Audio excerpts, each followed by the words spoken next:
everyone, Nyonstar here, and I've had a lot of video ideas. However, not every idea pans out. For example, let's say I want to talk about field trips, but I don't remember what happened on those field trips. Like, yeah, we went to the aquarium. Okay, bye. So I decided to compile a bunch of these half-baked ideas into one video. Starting off, let's go over my first memory. It's a bit hard to describe, but I'll try. So the first thing I remember was a blue wall with white clouds painted on it. The camera was panning down while a lady introduced me by name, like it was the intro to a show. I'm pretty sure this was just a dream, since my next memory was waking up in my high chair. Still, very strange.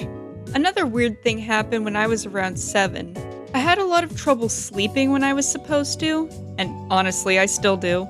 Anyway, I hadn't slept all night, and while it was pitch black out, I dropped a stuffed animal. I leaned halfway out of bed to pick it up, and when I was upright again, the sun was fully up. I still don't have an explanation for this. It took me maybe 10 seconds to pick that stuffed animal up, and in that time it went from completely dark to sunup. I really don't think I fell asleep in those 10 seconds where I was half upside down, and it was not sunrise when I went down. I'm just so confused. How did this happen? In the same apartment as the last story, I found an ant with 8 legs crawling up my wall. And I counted 8 legs, 3 body segments. It probably was a spider mimicking an ant, and I just don't remember well because I was 7, but it really did look like a carpenter ant with extra legs. We had a big ant problem at the time, and I remember finding so many queen ants. Speaking of bugs, I forgot to mention this in my fears video, but moths freak me out. I didn't used to have this problem. My sister and I took care of a moth we named Heather, and we once raised a caterpillar that turned into a beautiful moth, though our dad took a picture and released it before we got home from school, so we never got to see it for ourselves. But at some point I developed a fear of moths. It might be related to when I had to go into our garage and it was so full of moths I could barely see anything, but who knows. Whenever one gets in my house and flies towards me, it activates my fight or flight. As a kid, I was an avid believer in the tooth fairy, but one time I decided to test and see if she was real. I placed my tooth in its pouch and under my pillow and I laid there. I got up to use the bathroom, watching my room the entire time. When I came back, I checked on my tooth and it was gone, replaced by $1. I was laser focused on that tooth the whole time. I don't know how my parents snuck that one by me. Or maybe the tooth fairy is real. But yeah, that fueled my belief for a long time. One time, while we were having a family movie night watching Avatar, the roof above our shower caved in. I'd only ever had baths up to that point, but I had to take showers while we waited for the roof to get fixed. And that's the only thing I remember about Avatar. In the blue house, we had a fireplace and a chimney. My sister and I started hearing flapping and squeaking noises coming from the chimney chute. My dad told us it sounded like a bat got trapped in there, so he grabbed a trash bag and tried to catch it. He didn't get anything and the sound stopped after that. My dad also picked me up from school every day, and one time we saw a Razor scooter sitting in a ditch right by the fence. I asked my dad if we could take it home, and he said that if it was still there in a week, we could keep it. Sure enough, it was still there a week later, and I scored myself a scooter. I wasn't allowed to go out much as a kid, at least anywhere I could use my scooter, so I would just ride it around the kitchen. Speaking of schools and kitchens, my elementary school had this program to teach kids kitchen safety and how to cook. It was called Kids Cook, and we'd have classes maybe once every month or 2. We'd make things like bread, eat different kinds of foods, and learn stuff like how to hold knives properly. Not with real knives. We were invited to bring our parents, but my dad was always busy and my mom didn't care. So if you've kept up with my videos, you might be familiar with my family members. My dad, my mom, my older sister, and my younger brother. What I've never mentioned before is that I also have an older brother. The reason I've never brought him up is because I've never met him. Okay, for some backstory, let's quickly go over my grandparents. My mom had her parents, who divorced when she was young. Her mom was the grandma I visited as a kid, and I talked to her father, my grandpa, on the phone sometimes. He lived in Florida, so I only met him for one Thanksgiving week. Fun fact, he was an Elvis impersonator.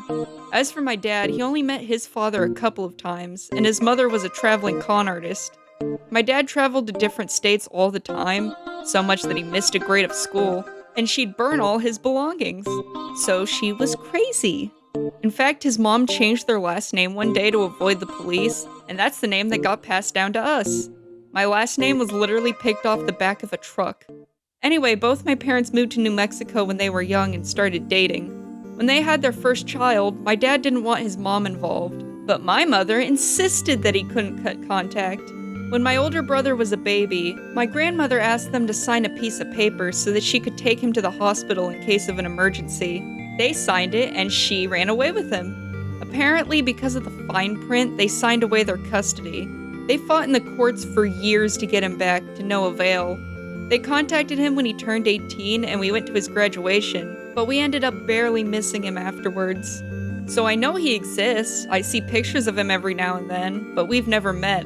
I know this is enough to make a whole video, but I feel uncomfortable making a whole video about someone I don't really know.